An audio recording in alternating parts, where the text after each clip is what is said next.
Man, what's going on, everybody? Welcome back. This your boy Reckless Talk with the Reckless Talk Podcast, HoustonCityBeat.com. We are the storytellers of Houston in collaboration with That's Crazy Podcast and Talk, the newest podcast in Houston, Texas.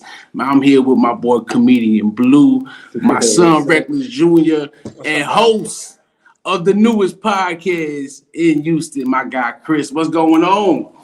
What's going on, man? You doing all right? Yes, sir. Yes, sir. Yes, sir. Before we begin, man, today's drink, the episode drink, choice of drink today is Otters Root Beer. Man, distributed by J-Wack. Y'all check it out, man. Great, amazing root beer out of Huntsville, Texas. Amazing. It goes down smooth, like best root beer I've ever had in my life. Amazing. It's smooth. It's not filling. It don't have that or that what's the word I'm looking for, the carbonation to it. You know what I mean? Yeah. So y'all definitely check it out. Amazing companies working together, from distribution to Brew Nation to Otters. So y'all check it out, man. In saying that, man, today we are doing NFL pregame talk. Man, let's start with, man, how do y'all feel? You know, the playoffs been going so far. We got my boy Joey Slab in the building. What's going on, my guy? Let's start with you, son. How you feel like the playoffs been this year? They've been pretty good. Like, there's been some pretty good matchups, especially wild card weekend. Houston surprised everybody, blew out Cleveland. Then we got that Sunday night. Stafford returns to Detroit for the first time since last time he played there. Good game. Eagles got whooped by the Buccaneers. No. Yeah, that was crazy. How you feel about the playoffs so far, Chris? I'm gonna tell you, wild card weekend was horrible. That was ridiculous. I was at the Houston game. That was great, but the whole weekend was ridiculous. Detroit was the only good game. That was ridiculous. I've never seen so many blowouts in the NFC East. I said they could have had that. They just the Commanders and the Giants should have just showed up the way they played. Both teams. Hold on. Get off my Giants. Get off my Giants. Nah, I feel you though. There was definitely a lot of blowouts. What was your highlight so far? Man, I don't know. I was really rooting for the Texans, man. So, you know, I didn't get to watch any of the other games, but you know, watching the game yesterday with Texas, man, I was kind of one of the underdogs to come back, man. I like the story of C.J. Stroud, you know, and like he brought his friend Dell in and all that, like, so I thought that was kind of an inspirational story. Like, he would probably make it, and so I was kind of just. I'm not even a Texans fan, like, but I really wanted Texas to come through, man. You know, just to bring another Texan championship. You know, so it's all, you know, but. Man, talk about them Texans, man. They had a great season. Let's keep it real. They wasn't even supposed to make the playoffs this year. You know what I mean? Me personally, I was looking at another 2 years maybe before they hit the playoffs. You know what I mean? You know, they got a new coach, new atmosphere, new culture, a bunch of amazing young players. But what happened yesterday to them was supposed to happen. Point blank period. What happened was supposed to happen. You know what I mean? They put up a good fight in that first half. Sure, it looked like a rookie out there. You know what I mean? The offense didn't do nothing. Big shout out to the defense. You got to think about it. I don't even think he looked like a rookie. He made sure that he didn't get sacked. He had that almost pick that almost happened. The guy bobbled it around that one time, but he really didn't put the ball in harm's way. Their defense was just so good. He had no time. I mean, I was watching it. I was surprised that it was 10-10 at halftime. Yeah. I know it was a punt return for what, 67 yards or something like that, from a man that just came from the practice squad, mind you. That was amazing for him. But look here, I don't care about them getting beat down by Baltimore, because what I saw is they are my team. This was the most wonderful season I've ever had being a Texas fan. You just saw it. You just see it. The leadership. I haven't seen leadership like that in a long time. Yo, facts, big time facts. How you feel about it, son? I'm really proud of what we did. I wasn't even expecting to be here. I'm just happy we made it. We won the division. Wasn't expecting that either. But man, it's been a crazy season. But next year, I think we can probably make it farther. Gotta get some help in the secondary, cause Petrie and Stingley can't do it all by themselves. Then fix some problems on the O line, cause Larry Tunsil can't do it by himself either. But it was an amazing season. It really was. I enjoyed it. We haven't had a season like this since Bill O'Brien was coaching. Then he ruined it. Then D'Amico came in and saved us. Yo, facts. Yo, Chris, I want to touch on something you just said. You were surprised it was 10-10 at halftime. Are you saying that as in you expected the Texans to be up more or the Ravens? I want to be honest. I expected the Ravens to be up. Not a lot. I just expected them to be up a little more. But like I say, you got to understand, you have that point swing with that 67-yard punt return that nobody's expecting. And so, that right there, it changes things. And then it gives everyone hope. And then the second half came and Lamar Jackson became Lamar Jackson. Yeah, man. Yeah. We were talking about that. Like, he was like, so here's why I think, and this goes back to what you saying you were surprised it was so close in the first half, and this is why I feel like it was. The Texans don't blitz; they blitz 29% of the time. You know what I mean throughout the season in the game, right? They end up blitzing 69% of their plays yesterday. So in saying that, the Ravens' game plan on offense wasn't watch the blitz. You know what I mean? How do we play around the blitz? You know what I mean? It was how do we play around the zone? How do we play around the spies? You know what I mean? So with the Texans making that adjustment early in the game after the Ravens scored that touchdown, that's what held the Ravens to 10 points. But also, that's also the reason why I feel like they lost by so bad, because they're not used to blitzing so much in the game. So when the Ravens went into halftime, their adjustments are like, all right, they're gonna blitz us the rest of the game. They're gonna put pressure on us. Let's adjust for the blitz game. And now the Texans not being used to blitzing so much. That first adjustment, they didn't know how to adjust it for a second time. And that's why I feel like they got blown out. Also, the defense got barely any rest because they were out there almost the whole time. Because we had a lot of quick 3-and-outs. That's another thing I think with the second half. The defense was extremely tired, and I think they came out at halftime tired. Like you say, doing all that blitzing. They don't do all that blitzing.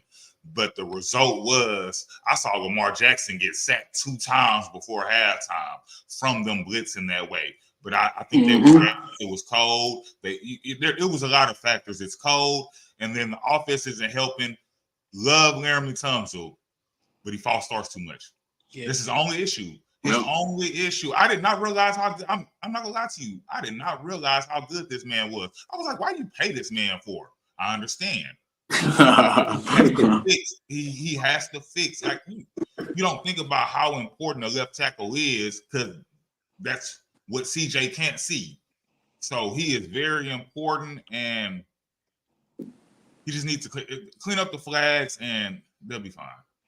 Yes, that's like how what? I feel about it. Clean up the flags, they'll be fine. Because CJ can't work with that. CJ's ready, then there's a flag. Now you got to switch the flag. It's ridiculous, but I'm ecstatic. I can't wait for next season. Yeah. Also, one thing, the atmosphere over there, that's why they kept on jumping, because they couldn't hear like the play calling and stuff. It was kind of hard to hear, and like I don't know, they just had a tough game. Like they could have done. Yeah, you playing in Baltimore, that crowd loud. They don't play. Hold on, let's get to the comments real quick. We got hip hop artist E45 in the building. What's going on, my guy? My guy Brett, he said Ravens are just a better team. It was hard for the Texans to stop Lamar. Yeah, Lamar was out there like another Michael Vick, man. Yo, facts. What's going on, Calvin? Calvin said this is awesome. Awesome this is. Let's go ahead and let's go ahead and get to the Packers and 49ers. Go ahead, Chris. Tell me how you felt about that game. So from what I saw, because I was at the bar, so what I saw of it, I saw the 49ers had a pretty good lead, and then I looked away and I looked back up, and the Packers were up. That's kind of how it happened for me. And I honestly thought that Jordan Love was going to pull off another miracle. I was waiting on it, and then Purdy them I think they kicked the field goal. They brought it four, and they went down and got a touchdown. And literally, this is just from what I saw. I hadn't looked at any stats. All I know is that Green Bay lost, but I know Green Bay kept it close. Like I say, also another team that wasn't supposed to be here, a very young team with, I wouldn't say a rookie quarterback. It's his first year starting, but he did go to the playoffs. And if you looked at the stats, he was the best quarterback in the last 9 games. So it surprised anybody that they beat Dallas. What was the surprise? Blew them out.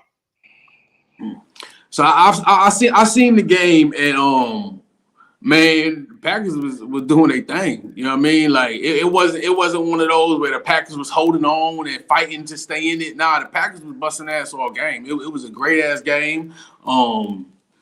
Big shout out to Aaron Jones, first running back to rush for over 100 yards against the 49ers in the last 57 games. You know what I mean? Playoffs and season. It was a good game. It was a hell of a game for real. Few bullshit calls. Another thing I want to touch on. I don't know if you guys noticed. Me and Blue noticed it. In the fourth quarter in the Texans game, and twice in the first quarter with the Green Bay game, you had 2 players run out of bounds, and they kept the clock running. Yeah. And it wasn't one of those, he got hit, and maybe he went out, maybe he didn't. You know what I mean? He clearly ran out of bounds. Motherfucker was in front of him, and he ran out of bounds, and they kept running the play clock. I don't know if y'all noticed that. It happened once with the Texans and twice with the Green Bay game. Okay, so I don't know about the play clock, but I know in the first quarter, like as far as the game clock goes, if they run out of bounds, that game clock keeps running until you get into like the final 2 minutes, or like when you get into that area of the end of like the second quarter and the end of the fourth quarter. That's when getting out of bounds, it stops the clock. I don't know why, but during a normal game, like at the beginning of the first quarter, the game clock for sure. I don't know about the play clock, but the game clock. That's what I meant to say. The game clock. That's what I meant to say. The game clock, it runs. I don't know why it does that. Is that just playoffs? I know. I don't know. Like during the regular season, it just runs, and then once you get, I don't know if it's like 5 minutes or once you get to the 2-minute warning. But once that's when that out of bounds thing starts coming into play. I'm not exactly. That's crazy. I didn't know that. It's just I've seen that. That's the only reason I know, because I've seen it. I sit there and watch the clock run when somebody runs out of bounds like blatantly. But like I said, if it's like the end of the game type stuff, then yeah, the clock should stop. If it didn't stop, something's going on as far as that goes. Yeah. The past few, like yesterday, there was some calls too that they made during the Houston game. Devin Singletary, he got a first down, but they marked him 2 yards short, even though it was clearly a first down. Yeah, that was a bad placing. That definitely was. Definitely was. I definitely agree on that. Man, let's get on to what's the next game? We got the Buccaneers and the Lions at 2 p.m. Central Time. Who y'all got? I got Lions. Lions, what's your score? I think they're probably going to win by double digits, so I said probably 34-20. Okay. Chris? So I'm going with the unpopular pick, going with Baker Mayfield, just because I don't trust in the Lions secondary, and Todd Bowles is going to blitz the whole game. Like I say, Todd Bowles go blitz getting off the bus. So will Jared Goff be able to handle that? Yeah. Then, even if they lose, it's like they were the Texans this year. They won real shit game in 57 years. So that's how. What you think, Blue? I don't know, man. from what I hear from what the Buccaneers did, I don't know, man. I'll have to go with the Buccaneers on that one. Buccaneers. Yeah, I haven't seen Lions play too much, but I haven't heard too much about them. Man, so Lions is beasting, man. Shit, Lions is beasting. I'm also gonna take the Buccaneers. I think it's gonna be a high scoring, close game. I'm gonna say 32-27. I'll call it at like 21-10 Buccaneers. And I think the factor are gonna be come to the quarterbacks. They're gonna be the ones that's gonna have to make them plays and get their team over there. We got Brett in the building. He said I got the Lions. Them boys never been to the Super Bowl. Wait, they never been to the Super Bowl? Nope. Not even with Barry Sanders and all that? Nah, man, when Barry Sanders played, they definitely wasn't going to the Super Bowl with Barry Sanders there. He had no line. Man, that's one thing. Barry Sanders was one of the greatest running backs ever, and that's without a line his whole career. Imagine if he had a line. Yeah. You know what I mean? That boy, man. And then we got at 5:30 Central Time, we have the Chiefs and the Bills. Who y'all got? Man, it's gonna be a tough one because usually, so like the past 2 years, Kansas City's undefeated against Buffalo in the playoffs, but this time they're playing in Buffalo, so it's gonna be a whole different atmosphere. It's gonna be close. It may be like an overtime game again, or just come down to the final seconds. But I think Kansas City is gonna barely pull it off by like a game-winning field goal. They're gonna barely do it. What you think, Blue? I don't know. As much respect that I've lost for Patrick after seeing him cry on national TV about that offsides plays. I don't know, man. I mean, I still want to go for Kansas City, but I don't know. I think I'll still stick with him. I'll stick with Kansas City, but I don't want to see him crying, man. If he loses, he better not be crying again. Yo, Brett, who you got for the Chiefs and Bills? And Slugger, same thing. Who you got for the Chiefs and Bills, Slugger? Who you got, Chris? Oh, man. I don't bet against Patrick Mahomes. Until Josh Allen beats him, I won't believe that he can. I have no reason. I don't care where they're playing it. Patrick Mahomes has been to the AFC Championship, 5 times in a row? And I don't think that he's going to get into another one. He's the best quarterback of this generation. I ain't going to say he's the GOAT because he's not. But of this generation, he is the best quarterback. Now, I hope that my quarterback's coming to take that spot. But as of right now, he is. So, Patrick Mahomes. And I'm going to go with a close game, like 24-21. 24-21. Brett said, my bad. Go ahead, Chris. What you said? No, I was just saying the weather. That's it. Go ahead. Brett said Bills, man, but Chiefs always beat Bills in the playoffs, so it'll be a tough. Big facts.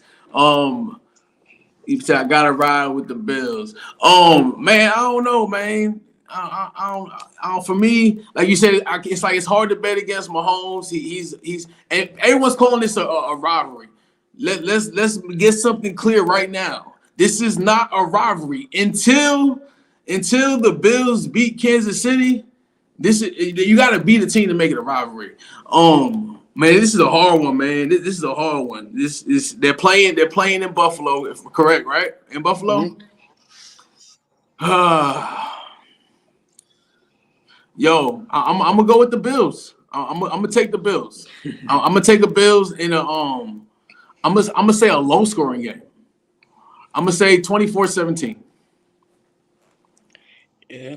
Also, what's it called? This is Mahomes' first time playing on the road in the postseason, so we don't even know how he's gonna play. Because he's used to being at home every single year. That's a good point. And one thing I noticed about Kansas City, regular season, they kind of it's up and down, but postseason, that's when they lock in. That's when Kansas City is always gonna lock in postseason. Yeah, and I feel the same way with the Bills. They're definitely better than their record. You know what I mean? I've been saying that all season. I've had a bunch of their players on my fantasy team. Shit. But I've been saying it from the all season. Whoever has to play the Bills in the playoffs is in trouble. So like I said, I gotta stick with that and definitely go with the Bills for real, definitely. And let's talk before we end this. Let's talk NFL MVP nominees. Who you guys think should be nominated and Rookie of the Year? I think Lamar's gonna with the season he's had. I think he's probably gonna win MVP. Then Rookie of the Year, we can always tell it's gonna be Stroud because what he did this season, as a rookie quarterback for a rookie head coach and a rookie OC, like he's led this team to the playoffs with a playoff win and won the division. Like it usually takes a rookie quarterback at least another year or two just to do that. Mm-hmm. Yo, what you think, Chris? Oh, so obviously Lamar. I don't even want to explain that. CJ just for the simple fact that they were bad when he wasn't there, when he missed with the concussion, and also, and now I will say this: if CJ would have just been regular and they didn't get close to making the playoffs, but he was good, but he was just regular, Puka Nacua will win this. I watched that man play last week. Man, every time I watch him play, he looks like he's even better than he was the last time I watched him play. Yeah, that man is incredible. Matthew Stafford, the Rams got lucky, especially when Cup's gone because he's gonna be gone soon. Puka Nacua, man, it's amazing. But still, I still think CJ for offensive rookie of the year, he should win. I want the players from the 5th round. He's like what the 5th round pick. Yeah. Oh yeah. Yeah. Incredible. And yeah. I feel like players that are drafted later, sometimes I feel like they can turn out better because if they play for like a better team, but they end up going later on to like a different round, I think they get that experience from the like the starters and stuff, and they practice the stuff those guys are doing. I think that's how a lot of late round picks can be really good because they're learning from they hungry. They hungry. Yeah. It's like they goal and dreams is to make it to the league, and then you get drafted late in the draft towards the end. Now let's keep it real. We all know if you getting drafted 5th, 6th, 7th round, 9 times out of 10, a lot of them dudes is getting cut or they making a practice squad. You know what I mean? So look at Tom Brady. You know what I mean? Like Brock Purdy. you feel me? Yo, Purdy had a hell of a game yesterday, for real. I think so. With Strutt being injured, do you think if he didn't miss them 3 games, he would be in the talk for NFL MVP?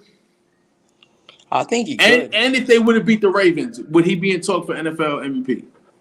I think there would be a good chance because he's had. Oh, you can go first. You can go first. No. Well, I was just saying, the Ravens, them beating the Ravens the first time, it wouldn't have mattered. It would have depended on how he played in those 2 games. That's really, honestly, he would have to have 2 big games against those 2 teams, against Cleveland and against. I know they won against. And you know what though? They lost against the Jets. They got the break speed off of him when he got concussed. So yeah. Yes, it'll be a no for me. It'll be a no for me. I hate to say it, as my quarterback, it's gonna be a no for me. Yeah. I just thought about that. Yeah. There's also I think one, not just missing those 2 games, but against the Cardinals back in November when he threw the 3 picks, I think that's what also took him out too because like I know like it wasn't really his fault because the receivers did tip the ball a little bit sometimes, but I think that's one of the games that really took him out the conversation with the 3 picks in one game. Which is still crazy. Five picks on a season for a rookie, and 3 of them being in one game. That boy gonna be something special, man. It's ain't that we gonna go ahead and wrap this up. I know we all gonna get ready to watch these games in the next 30 minutes. Man, anybody else got anything they want to say before we get off here? Texans to the Super Bowl next year. Man, stop lying. Man, it's gonna be Ravens and Kansas City. You never know. I want to see Lamar Jackson and Patrick go in the Super Bowl.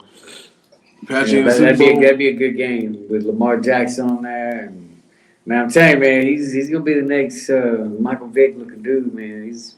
That game. I was shocked when the way he was like just running through there, man. Like That was crazy. Yeah, that boy ate that defense up yesterday. But this ain't that, man. We're gonna get off of here, man. It's your boy Reckless Talk with the Reckless Talk Podcast, HoustonCityBeat.com. We are the storytellers of Houston in collaboration with the newest podcast in Houston. That's crazy. That's Crazy Podcast and Talk. We have been live on YouTube Music, and Facebook. Man, we out of here. I'll see y'all tomorrow morning at 6 a.m. from 6 a.m. to 8 a.m. for the early morning mix.